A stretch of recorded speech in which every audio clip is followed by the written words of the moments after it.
Hello and welcome back to the How I Ripped Off Buffy the Vampire Slayer podcast. My name is Chip Thompson and I'm joined, as always, by MC. That would be me. Not Mr. today, just MC, because I forgot to say it. How are you? I'm alright. How are you coping with the lockdown situation? Well, alright, because I go out to work anyway, because I'm a key worker.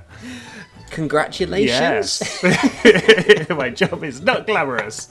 Well, let's not pull the curtain back too much. Yeah. This is episode 20 of season 3, MC. We're 2/3 of the way through. Oh my god. What happened last time? Well, there was a new villain introduced, because we don't have enough of those. Ryan Spring, or as you have christened him... Fiddly-o-doodly. Fiddly-o-doodly. But that's just because I'm racist. No, because of my accent, my Irish accent, and the fact that he touches kids. And you're racist. And I'm racist. So yes, another evil vampire. Going back to the roots. Are they all evil? Well, yeah. Yeah.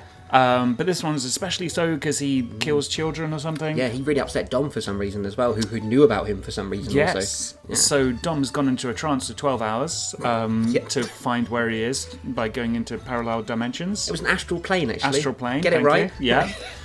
And in the meantime, MC went along to the police station. He sneaked along into the sewers, ran into Horato, whoops, tried to stab him, didn't really work, and Horato told him that Shin-no-Khan is gone forever, or dead, or something, or both. I think he actually used the words truly dead. Yes. Whether he's just doing the whole villain, he's dead really, but secretly he's okay in the safe that he's actually in. I'm really hoping we don't revisit the urn demon safe. I mean, I feel like it's going to come up again, and I'm really worried about that. Yeah. Also, it was good to see MC go after the SWAT for a change, because normally they just turn up at the mansion for a cup of tea and a fight. That's true. And destroy everything and get their asses kicked. So now MC went to their home turf. That's he got beaten. Well, he didn't get really beaten, he didn't really fight, but he couldn't... Horato seems to be stronger than he lets on. Yeah, absolutely. With that voice, you know? Yeah. Alright, well, let's get into it then. This is episode 20, Friends and Family, part 2. Previously on Tomorrow-Gason, Tifa, Jay, Louise, Shin-no-Khan, MC and Chip, you all have something to worry about because the Tokyo police force are not quite what they seem. Good night. The phone clicked as Chief Inspector Horato hung up. Shin-no-Khan recognised it when he saw the urn more clearly, but it wasn't in time. As he started to shout out to MC, the samurais removed the urn's lid and the slowdown started. The gang scanned the lobby. It was true. Shin-no-Khan was nowhere to be seen. Brad, this man says he has something important to tell you. Actually, I just thought I'd kill you all. Ryan dropped the now dead woman to the floor and smiled as he took a huge whiff of the children's fear. Don't worry, kids. Just think of me as Santa come early. You're not human, are you? Horato put his hands to his chest as if he was hurt. I'm shocked. Do I not look human? Because I am. I just made a pact with the devil a few 100 years ago. Ooh. All will become clear soon. And as for your master, we're not stupid. We knew you'd be coming for him, so we got rid of him. He's far, far away, and he isn't coming back. He truly is dead now. Hirato smirked. MC dropped to one knee. Shin-no-Khan was gone, and the realization was just setting in. He was ready for a fight, but it wouldn't be at the moment. Hirato and the SWAT had gone. As Dom opened his eyes, he could tell it was early morning. The new light of the sun was beginning to creep in through the mansion's windows. Morning. Jay said, rubbing his eyes. Tell me you know where this nest is, and I didn't get up at 5 in the morning for no reason. Do you think Dom's well rested after 12 hours in a trance? Or does it feel like you've been up all night? That's a very good point. Yeah, I hope he's okay. Because we don't need magical wizards with sleep deprivation on our hands. The worst kind. Yes, I know where the nest is. Good, give me the address. Chip said. He startled Dom. Didn't see you there, he said. Have you been up since 5 too? I mean, it's 5 now, so... I mean, if he hasn't been up very long, has he? Well, maybe they, got up, had breakfast. Oh, to be fair, Jay says he got up at 5, Yeah. not that it's 5 now, Exactly. so that's my bad, okay. I haven't been to bed. You don't need much sleep nowadays, do you? It's like you in real life, except you do need sleep. No, I've beaten sleep, I'm fine. Nice cruisy 4 hours and I am good to go the next day, good to go right now. But I like that, 15-year-old me writing this was like, oh, what could make Chip dark and edgy? I haven't been to bed. I stayed up past my bedtime. My mum yelled at me and everything. You don't need much sleep nowadays, do you? Chip said nothing. Do your victims haunt you in your sleep? Dom added. I like how he's literally just woken up for his 12-hour trance. It's like, bam, zinger. I mean, surely Chip just dreams of his heroic sacrifice. Just give me the address. Chip said without a hint of emotion.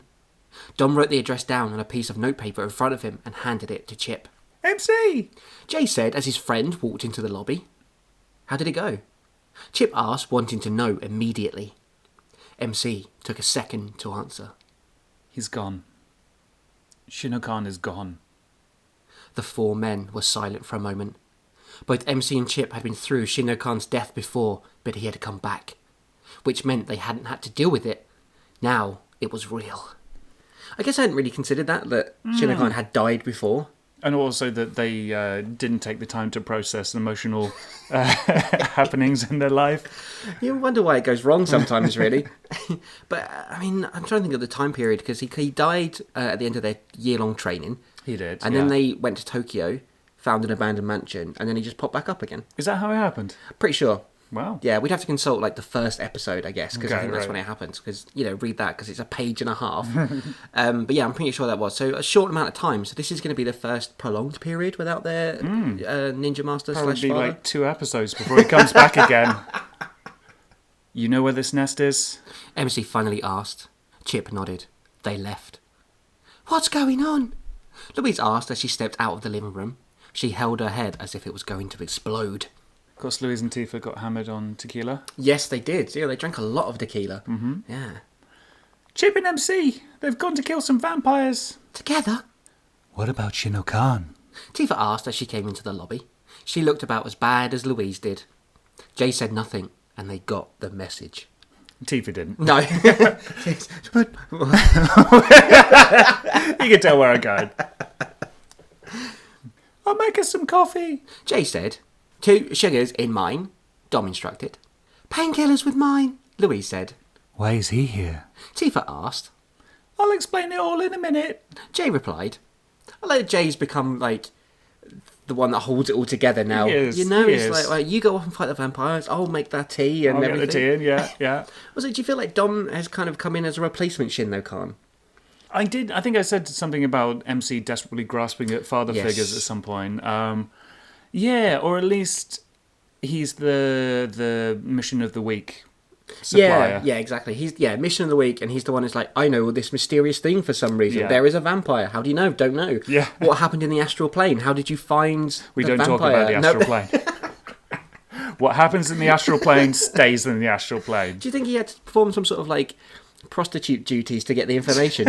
Is he like Shin-no-Khan, where he just beats people up all the time in astral dimensions? Maybe he's sucking off the elders.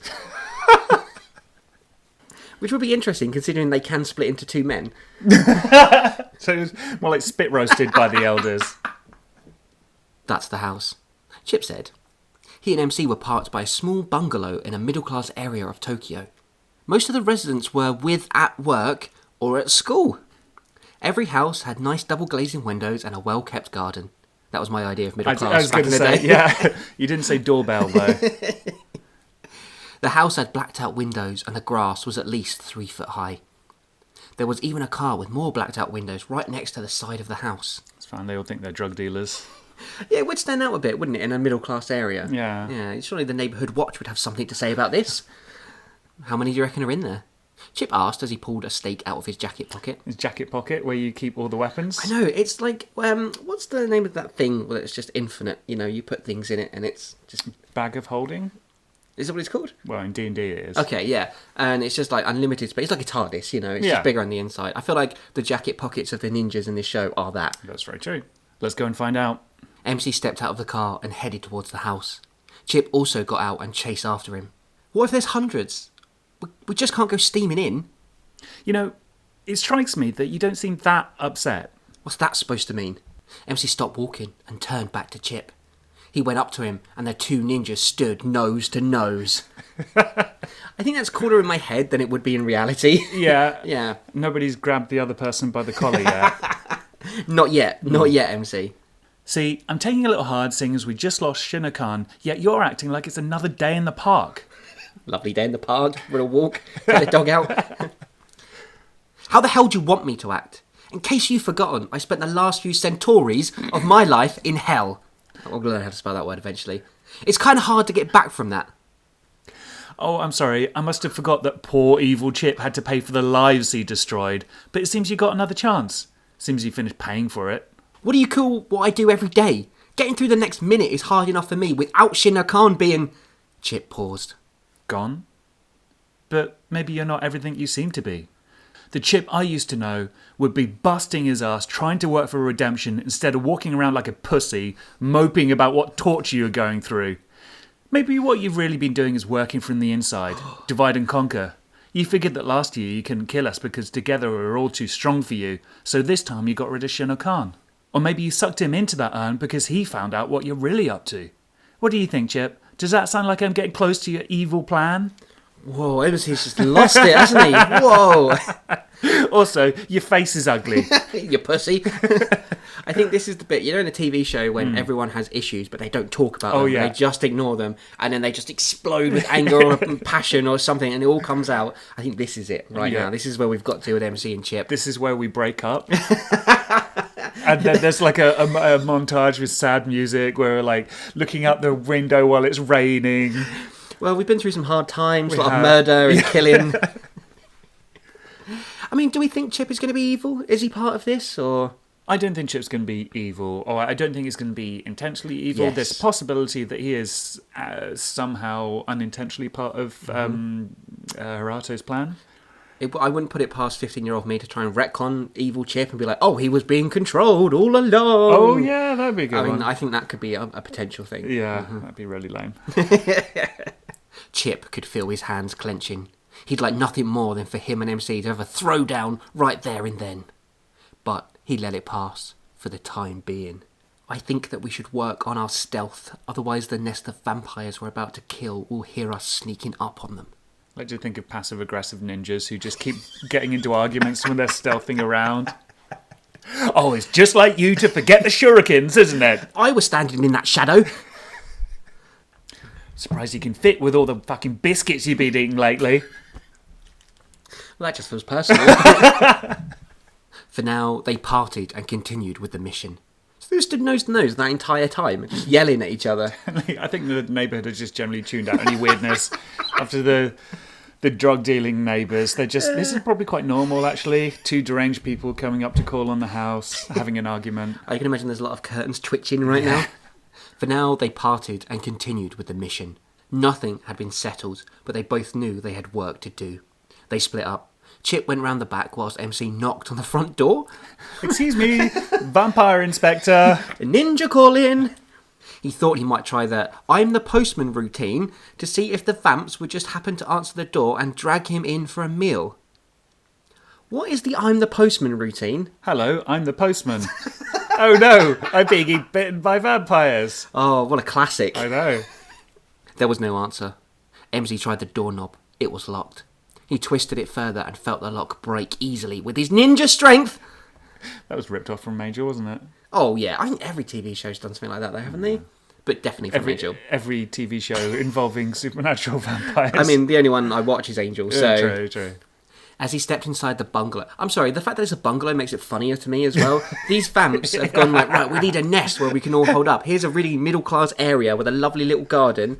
Like, a bungalow. Just in case Grandma comes to stay, she's not good with stairs. As he stepped inside, he saw the bungalow was as dark as the sewer he had been in last night. The vampires had done a good job of keeping the sunlight out. He had spent all night down there, mourning the loss of Shin-no-Khan, so his eyes had adjusted to the blackness pretty well. MC hasn't slept either. No, he hasn't. Sleep-deprived ninjas. He's been crying in a sewer all night. Just like in real life. But, having been out in the hours of the light, his vision was blurred again. He waited to be attacked. The back garden was just as unkept as the front.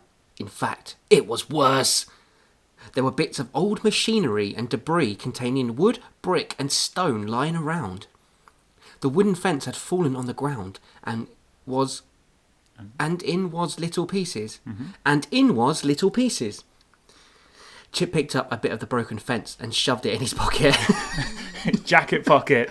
He's got like his lunch in there. He's got his friend, like a book. Another stake was always handy. There was a shed at the bottom of the garden with scorch marks up one side and a hole in the other. The padlock had been broken off and the door was open by a few centimetres. The entire garden looked like a rubbish tip, but less tidy. What's been going on? I don't know, it's crazy. What have these vampires been up to? One thing's for certain, they're not very green-fingered. Yay. Way? No, just... No, yeah. I expected more depth. I was trying to look for the pun. Well, that was your first mistake with me, wasn't it? How long have you known me? Chip stepped around the sharp-looking bits of rock and wondered what happened. On second thoughts, he'd rather not know. There was a small porch at the back of the house that led to the back door. The porch floor was covered with glass as someone, or something, had punched all the glass windows out.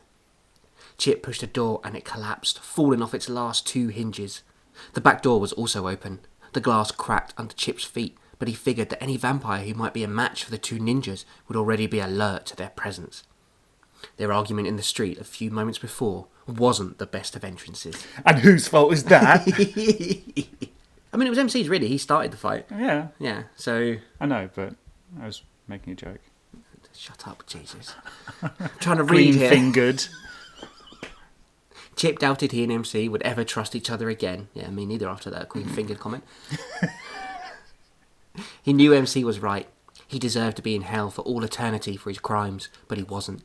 He had returned, and as Shin-no-Khan had said many times, it was for a reason, be that good or evil. I feel like Shin-no-Khan could have been a bit more encouraging there. Like, rather than being like, well, you're back for some reason, maybe it's to do more evil. All that evil stuff you're doing that you feel terrible about, that stuff. Maybe it's more of that. Maybe that's why you're back, eh? Could be that. Yeah, I guess he's never been like, but it is what you make it, like exactly, there's a prophecy, exactly. But you could still change. Maybe it's undecided because it's up to you to decide. Yeah.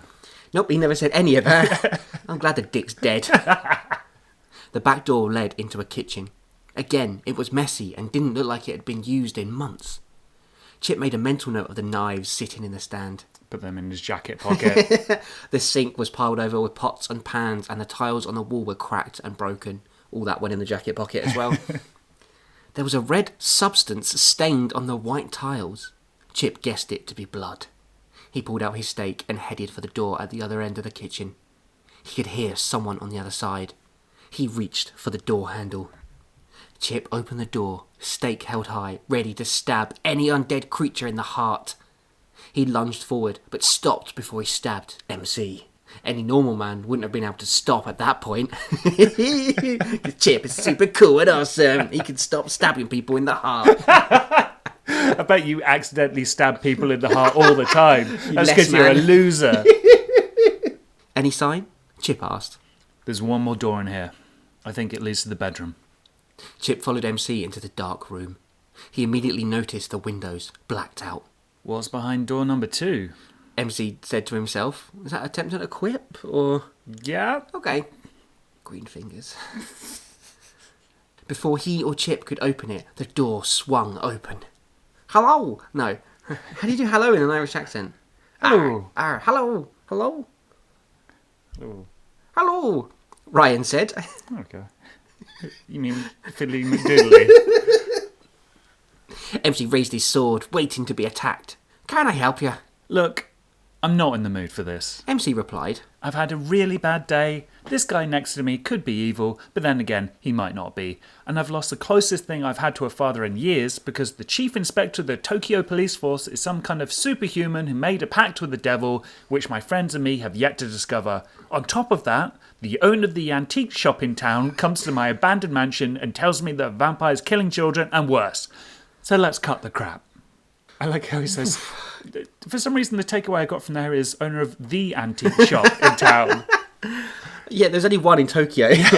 Dom took out all the competition. He owns all the antiques. MC's had quite a bit of monologuing, hasn't he, in this episode? A little bit. I feel like it's all getting to him a little bit. He just needs to kind of vent, get all this stuff off his chest. Stab a vampire in the heart. Ryan was a little taken back. Well, he said. Okay, let's do this. He morphed into his vampire face, letting the demon present itself, polluting his human features. I bet I felt really cool writing that line. I was just typing away like... Linkin Park wrote this.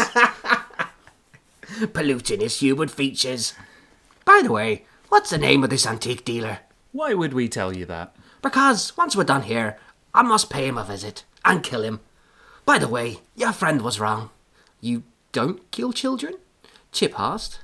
Oh, no, I do. Just like men, women, and the occasional puppy. It's just, well, actions speak louder than words. Boys and girls, come out to play. As Ryan was finishing the sentence, about a dozen or so kids exited the bedroom and stood in front of him. All vampires. Oh, no. Oh, my God. So he's not a fiddly McDoodly. He doesn't fiddle or doodle them. He just turns them. You added a whole other dimension there that we hadn't even... Green fingers. So he's got an army of vampire children. Yeah. No wonder he needs a bungalow. Oh, God. MC said as the horror hit him. Ryan wasn't just killing kids. He was siring them as well. I mean, I feel like we picked up on that. Yeah, I didn't really need that line. Want to meet my newest recruit? Ryan asked. Brad, he called. A young boy stood at Ryan's side and said, Thanks, Dad. Who are these people? They look angry. Your child vampire voice is excellent. Thank you. I believe we saw Brad in the last episode when Ryan turned up outside the house. Yeah. This is dinner, son. You bastard. You turned your own kid. Chip said with disgust. Actually, no, I didn't. These are just children I pick from around. Want to play with them? The children growled and hissed. The first two jumped forwards, looking to pin down MC and Chip. Chip stepped to the side and allowed the first vampire child to crash to the floor. He stuck his stake in the kid's back, piercing the heart. The second vampire didn't get a chance to attack MC as the ninja took his head clean off with his sword. I like how there's no hesitation, though. It's not like, oh, but they look like children, we can't... It's like, nope, stab, slice. I guess in anything else that would have been a thing, like, oh, how do I kill these kids? Like, the vampire, How do I kill these How do I kill these kids? But, I mean, they had their little shock of horror. Like, they're suitably disgusted, at least. They're not just like, whatever, and just, like, stabbing and chopping heads off. I'm not criticising it. It's just, they recognise the unpleasant realities of dealing with vampire children. Yeah, it's not very nice. Man, they're going to be even more fucked up after this, aren't they? It's fine. They won't talk about it. Until they go nose to nose and grab each other by their jacket pocket, and all the things fall out of their jacket pockets, and their green fingers get involved. Oh, God, make it stop. Well, go on, boys and girls. Kill these nice gentlemen, Ryan commanded. The rest of the vampires sprung forwards and attacked. The first one reached MC. He lifted his boot and kicked the child back into three more. 2 more came towards MC. He spun round, slicing through their necks, decapitating both. Like how MC just Sparta kicked a child. And then cut 2 of their heads off in one swing. Chip staked the first child that came to him easily, but then he was set upon by 4 more. They forced him to the ground. He kicked the 2 on his feet away, and another entered the fray. Does that rhyme? Kinda. He kicked the 2 on his feet away, but another entered the fray. Ah, yeah. It's because you're writing an Irish character, getting a little bit of sort of sing-song lilt in there. As 2 of the vampire children held Chip's arms, the 3rd tried to bite his neck. Chip rolled his legs back over his head, putting the vamp by his neck into a headlock and then throwing him. He continued to roll backwards and managed to twist his arm, shaking one vampire off his arm. Are you following this? I think so. Yeah. He was sort of on the ground and he reached back, grabbed the vamp with his legs, and then threw them forward. Yeah. Yeah. And then did some more twisting. Yeah. Okay. I'm on board. The other, a young girl, clung to his arm tightly. Chip looked at her face and couldn't help but feel a little guilty. He punched her hard in the face. Sorry, smack. Do you remember when, in the last season, when he beat that guy to death because he was so sorry? It kind of reminds me of that. He's just like grabbed this little girl vampire and he's just smashed her in the face, going, "Oh God, this is so horrible! I'm so sorry. I feel so bad. I'm sorry. Hang on, I need to get something to hit you with." I'll just look in my jacket pocket. Chip looked at her face and couldn't help but feel a little guilty. He punched her hard in the face and she went sailing back, crashing through one of the blacked out windows. She would have landed inside the car that was pulled up beside the house, but she turned to dust instantly. That was one of the things that was never that consistent in Buffy and Angel. How long it took for them to... Yes. Yeah. Sometimes they'd be on fire. Sometimes they just disappear straight away. So maybe it depends on your strength and health as a vampire. Yeah, and how important you are to the plot and how poignant the moment is. Maybe it's like, some people get sunburnt easier. Oh, that's true. But also the convenience plot thing. Yeah. 3 vampires fighting with MC also caught fire and died as they were exposed to the harsh light of day. There was now a strip of sunlight streaming across the bungalow front room. Only 5 vampire children remained, including Brad. They took a step back to avoid being burnt. "How could you do this to my children?" Ryan shouted. "My children!" Oh yeah, we established last time he was a Mormon. Oh yeah! Oh my God, so he's teaching them all about religion and stuff. Well, he's going door to door. Yeah, he's got a nice neighbourhood home. Has lots of kids. Nice. Well, he did. Yeah, I mean 5 is still quite a lot. Still too many. Not disagreeing. They weren't yours! MC shouted back. Without warning, he threw his sword. It spun round, decapitating 2 vamps. That's quite impressive. Yeah. Chip also threw his weapon, letting his first stake go with tremendous force, and following up by spinning round, fishing out the bit of fence in his jacket pocket as he did, and releasing it when he came to face the vampires. The most impressive part is him sorting through his jacket pocket for the exact thing he needed. The wooden stakes flew into 2 of the undead hearts. They were dust. "No! Ryan kept saying. Only he and Brad remained. Say what you want about the evil Irish Mormon vampire, but he does have very strong paternal instincts. He sure does. Maybe sending them to fight 2 ninjas was not the best idea. I guess he didn't know they were ninjas, but... I guess it's like how evil vampires show their... It's like taking your kid to football or something. The equivalent in the evil vampire thing. Right. Oh, yeah. Come on, Let's go for Jimmy. ice You cream. haven't murdered as many nuns as your sister. Keep up. Daddy, why did they send my brothers and sisters away? Brad asked. Ryan didn't reply. He fell to his knees and all the while screaming. I'm going to go to the back of the room for this one. Oh, God. Sorry, neighbours. They were my children! Mine! I hope nobody's on like a conference call where they're working at one of the neighbour houses. Imagine hearing that through the wall. They killed them, didn't they? Brad asked. Don't worry, I'll get them. Brad's so threatening. Brad turned and faced MC and Chip. The 2 ninjas walked forward, looking to end it all. He hissed at the ninjas. I'll get you. He hissed at the ninjas as came at them. Brad tried to claw MC, who just lay back to avoid the contact. Brad turned his attention to Chip. He threw a punch which Chip easily blocked and then staked the vampire child. It was over.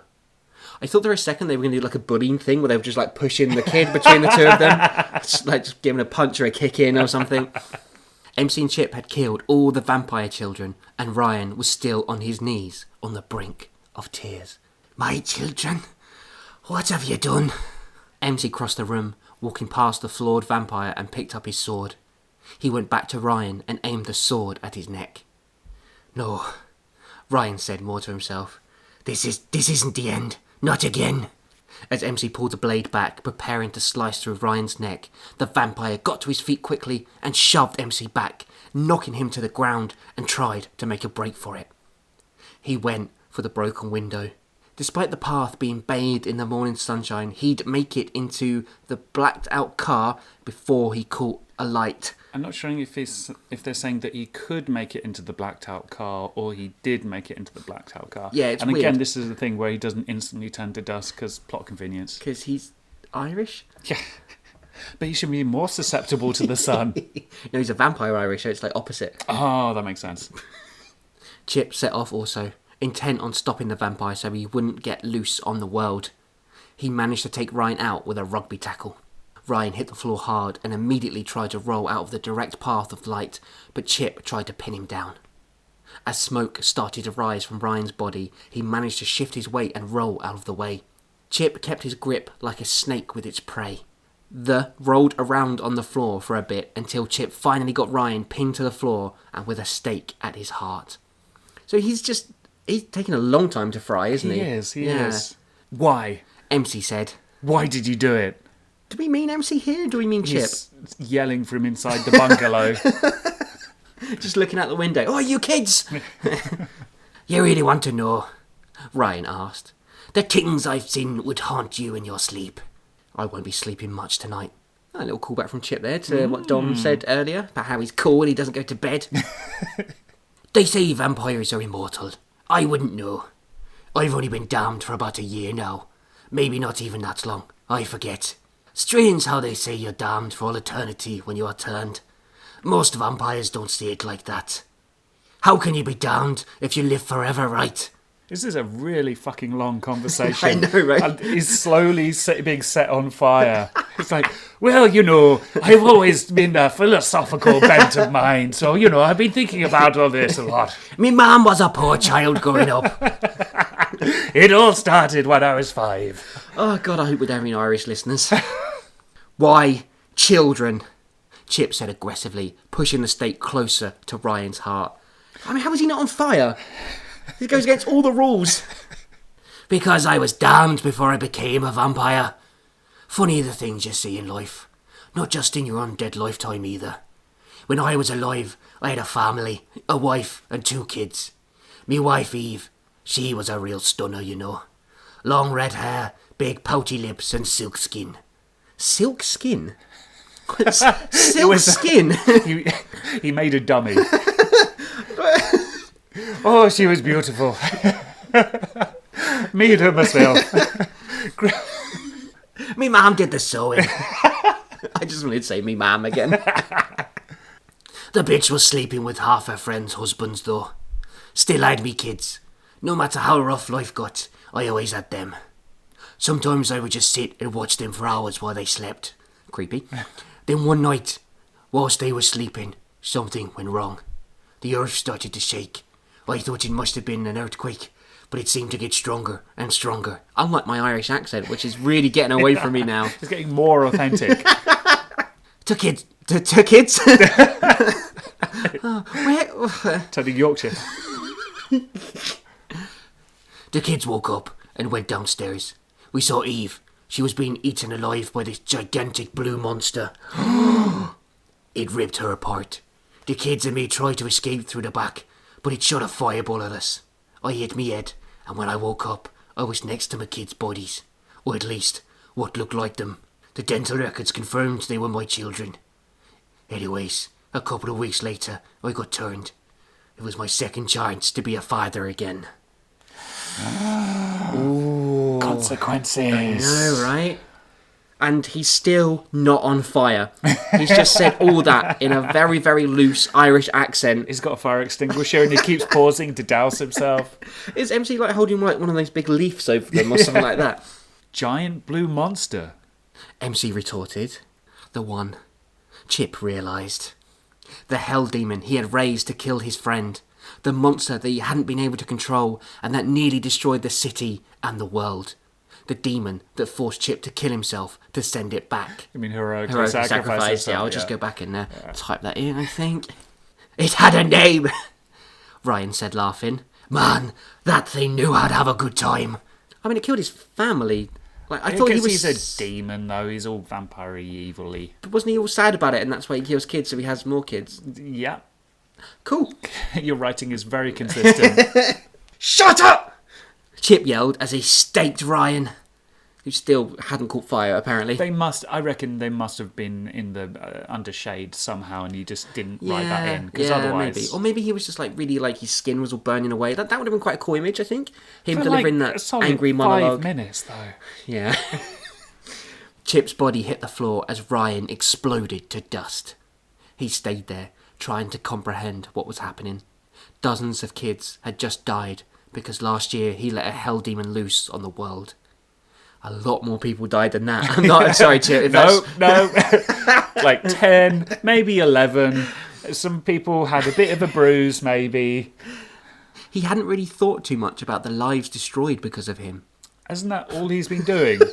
Well, he felt guilt and remorse for what he had done, but Chip had never been close up and personal with those lives affected. Okay, that's good. More things for him to brood about. Yeah, and, he says he hasn't been up and close with the people he affected, apart from MC, Louise, Jay, Tifa, Shin-no-Khan, Dom. MC also knew. He turned his back on Chip. He had, underlined for some reason, seen the destruction the one had caused and had nearly been killed fighting it. He went to walk out the front door when he heard a car screech away. Chip had gone out of the window and taken Ryan's car. Oh God, has it gone fucking evil again? But he was already out of the window. Had gone out of the window. He followed Ryan outside. Maybe they took him inside to finish the chat so he didn't get set on fire. Are we sure, did Ryan make it outside? Because we weren't sure. Oh, that's a good point. There was a whole text about, he would have made it, maybe. So maybe he was actually still in the house. Okay. Does that make more sense? Yes, it does. Okay, because we've had a lot of confusing stuff in the last few episodes, let's just go with this. Yeah. Say he was in the house. We'll do the whole thing again, right from the top. Let's go. Louise had finished her warm-up stretches and tied 2 bandages around her hands. She looked at the punch bag hanging from the wall as if it were her mortal enemy. She tried her best to remember any ninja fighting stances or punches. Not much came to her. In fact, nothing did. She hit the bag and immediately a pain shot up her right hand. Jay tried to watch television, but his mind wasn't into the American comedy. Untitled American comedy. Hi, welcome back to Sitcom. Now up next, sketch show. He was worried about MC and wanted him to be home, where it was usually safe. I like how you... Yeah, I mean, well... Jay had noticed things had been going downhill lately, and he didn't like it. Hasn't it just permanently been going downhill ever since, the very first episode? Yeah, kinda. Yeah. As MC sat at the traffic lights in his DeSoto, he reached into the dashboard for his mobile phone. He wanted to let the guys know he was on his way home. As he rummaged around, something fell out. MC picked it up off the floor and examined it. It was a photograph of him, Chip, and Shin-no-Khan from the dojo when they had been students, still learning the craft of ninja. It hit MC then and there that things would never be the same again.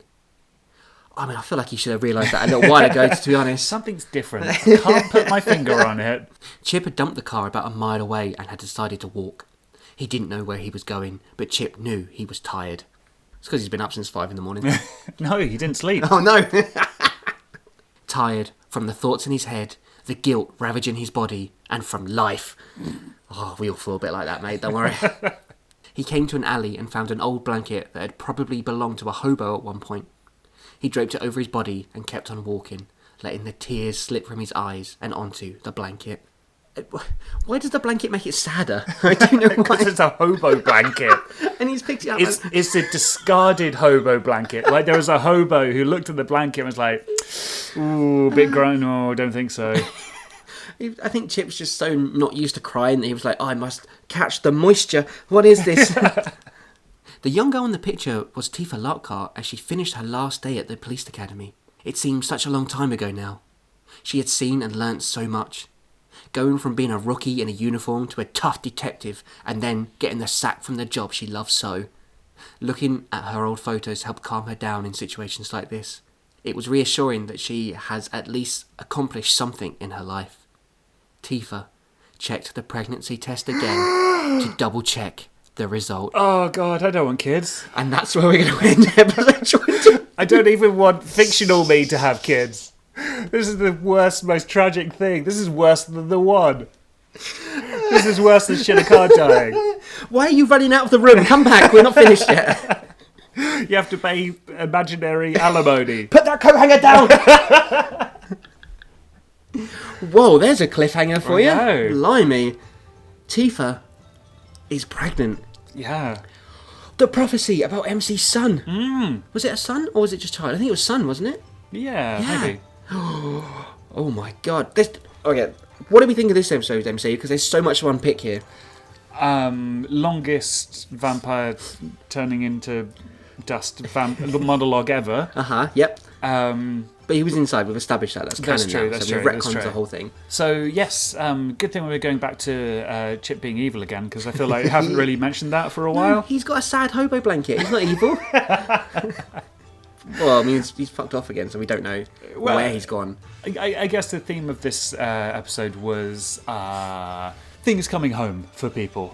You know, Chip realising the consequences of his actions, MC realising Shin-no-Khan is gone, Tifa realising that she's pregnant, Louise realising she's no longer a ninja. Yeah. Jay Making coffee, watching American comedies. Yeah.